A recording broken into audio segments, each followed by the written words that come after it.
इससे पहले की वीडियो में हम लोगों ने पढ़ा था मॉलिक्युलरिटी ऑफ रिएक्शन। आज का हमारा टॉपिक है ऑर्डर ऑफ रिएक्शन। तो चलिए देखते हैं ऑर्डर ऑफ रिएक्शन क्या है।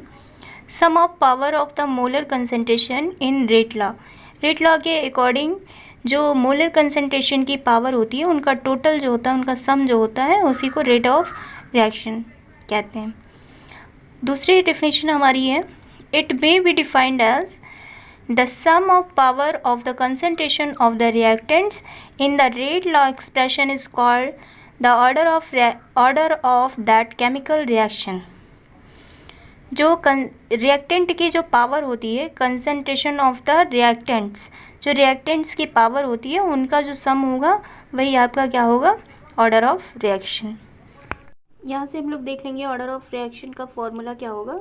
तो rate is equal to constant के active mass A to the power X, active mass B to the power Y, दोनों का इसके पावर का दोनों का सम कर लेंगे हम लोग। एक्टिव मास ए के पावर और एक्टिव मास बी के पावर का सम कर लेंगे तो हमारी ऑर्डर निकल आएगी। तो यहाँ पे ऑर्डर इज इक्वल टू क्या हो जाएगा, एक्स प्लस वाई, दोनों की पावर का सम कर लेंगे हम लोग। ठीक है, एज फॉर एग्जाम्पल एक एग्जाम्पल चलिए देख लेते हैं हम लोग। तो rate is equal to k constant, active mass A to the power 0, active mass B to the power 1। अब इनकी अगर हमें ऑर्डर निकालनी होगी तो इसके पावर में 0 है और इसके पावर में 1 है, तो हमारा ऑर्डर क्या हो जाएगा, order is equal to 0 + 1 is equal to 1।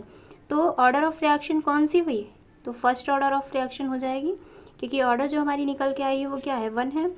फिर सेकेंड हम लोग एग्जाम्पल ले लेते हैं।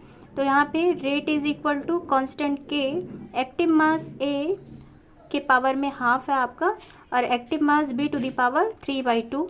अब अगर ऑर्डर हमें निकालनी है तो हाफ प्लस क्या हो जाएगा, 3/2, इन दोनों का सम कर लेंगे हम लोग और यहाँ पे क्या हो जाएगा आपका 1 + 3/2 is equal to 4/2।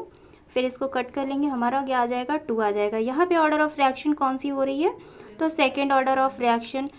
Next video को देखने के लिए आप चैनल को लाइक एंड सब्सक्राइब करिएगा। Thank you.